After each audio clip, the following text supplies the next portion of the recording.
Welcome, Dr. James Beckett, Sports Card Insights, another Faux sponsor episode here talking about ALS, which is not to be confused with the amyotrophic lateral sclerosis, the Lou Gehrig disease, but it's autograph legibility service, which is kind of a not-for-profit, more of a lobbying organization. So the ALS, the Lou Gehrig's disease, there is actually a desire on the part of the founders of this ALS, to donate a portion of what they receive to find a cure for ALS. I actually have several friends that have had, and there's no cure, and it's a pretty brutal disease. So I think that's admirable.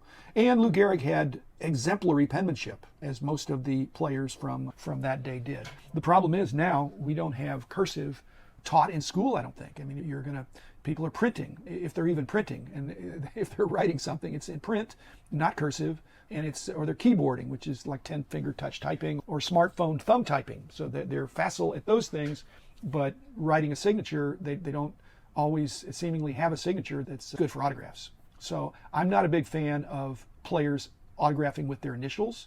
I guess that could be okay if there's some artistic, distinguishable flourish to that. But if not, it's just too easily copied or plagiarized or counterfeit or forged. And to me, that's bad for our industry. And that's what ALS, the Autograph Legibility Service, is trying to combat. So their goal is to improve the legibility and recognizability of autographs, pretty much starting with the current athletes. Again, most of the modern players, many of them have this problem that their signature really is unacceptable. This will be a crowdfunded initiative, and they've had a slow start getting started just because, as you'd imagine, but what they plan is that you would, if you do contribute in the crowdfunding platform, you would get an autograph from one of their ALS All-Stars, which would be a group of players that are on the advisory board for this ALS organization, who are committed to having legible signatures and want to lead by example. So there are several noteworthy players. And so the concept, once they get funded, is to have kind of a mandatory, they hope it to be mandatory, a virtual seminar that all rookies and agents would have to complete as they come into the league, or as they're getting assisted by the Players Association and properties and teams. So they'd be at the rookie combine to assist the young athletes. I think most of them don't understand that their signature is an important part of their brand, and they need to develop a noteworthy, repeatable signature, and they need to understand that the long-term effects of what I think is a disturbing long-term trend of the gravy train of card sales royalties are substantially autograph-driven, and that is jeopardized by quote-unquote autographs that collectors are increasingly deeming as somewhat disrespectful, because they're just not any attention to detail. So I think it's more of an education thing, and I'm applauding what these guys are trying to do. So they say there'd be an annual recognition of the best and worst, legibility-wise, signers in each sport, which they would formally distribute via social and traditional media, and hopefully the worst signers who are called out would be admonished to improve, to realize that out of all the basketball players or football or baseball or hockey, they're the worst, or they're the best.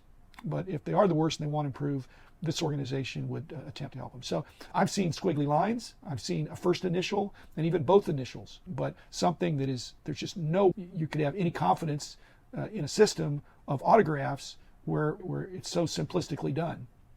Back, I forget when this was, a number of years ago, I took Jimmy Spence's, back when he was tied in with Beckett.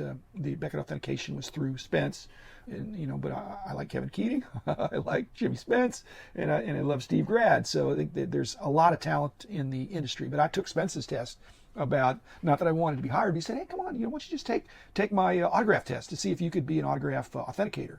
And as you know, I've told my story. I did a lot of autograph hunting, mostly by mail back in the 70s, and built up a lot of great autograph cards, some of which I display now. I scored about 60% on Jimmy Spence's test because it's hard to recognize these autographs. The test was, do you recognize the player, and is it authentic? And so I didn't recognize some of them. I think I did pretty well on the stuff from before the 70s, the 60s, the 50s, the 40s, the 30s. But the more modern stuff, I had a lot of trouble and did not. So he's not trying to get me to come work for him as if I would, but it just points out that the trick in the autograph authentication business is to be able to figure out what it is when it's out of context. Obviously, if it's signed on a photo of the player, it's just whether it's authentic or not. But if it's on a white piece of paper, on a 3x5, a blank sheet, and it's a scribble, And you've got to say not just whether it's authentic, but who is it? And I was not able to do that on some of the modern players. And I guess some people could, but that's a problem, that it's that difficult that you can't make out who the person would be. And I think long term it's a problem. The tension here is not, this group has to convince the players they're not trying to get them to sign autographs that are laborious, time consuming, but they've got to have a unique autograph that cannot be so easily forged. And so they need to create an autograph, not that it has to be so artistic, but it has to be distinctively theirs in a way that the authenticators can do their job. Now, I personally, I haven't autographed as much as the players have, but occasionally I get asked for autographs and autograph stuff. And I basically, when I have time, I do my full name. But sometimes, again, I'm not as busy as the players, but sometimes, and if I'm more rushed or it's on some other medium that's more difficult, I might do a shorter, more abbreviated autograph. And I've had Steve Grad and the others bounce back to me with a kind of an attached photo and say, hey, is this also you? We've seen your autograph in this form, but not in the other. But at least it's JB3 or something that distinctively looks like me. So again, I hope this group is successful in encouraging players to get above that minimum threshold of recognizability and legibility that allows our autograph hobby and the collecting autograph cards, not just certified cards, but even cards that would thrive. Because otherwise it's a black eye. When people get an autograph that's not authentic, that's somebody that is not happy. So we're trying to have a happy experience in the hobby, and the authenticators are a big part of that. And I want them to be able to do their job better. And so I hope this ALS gets rolling. And if you see it, give it a good look. So thanks again, everybody. Have a good time in the hobby. I'll see you on Monday.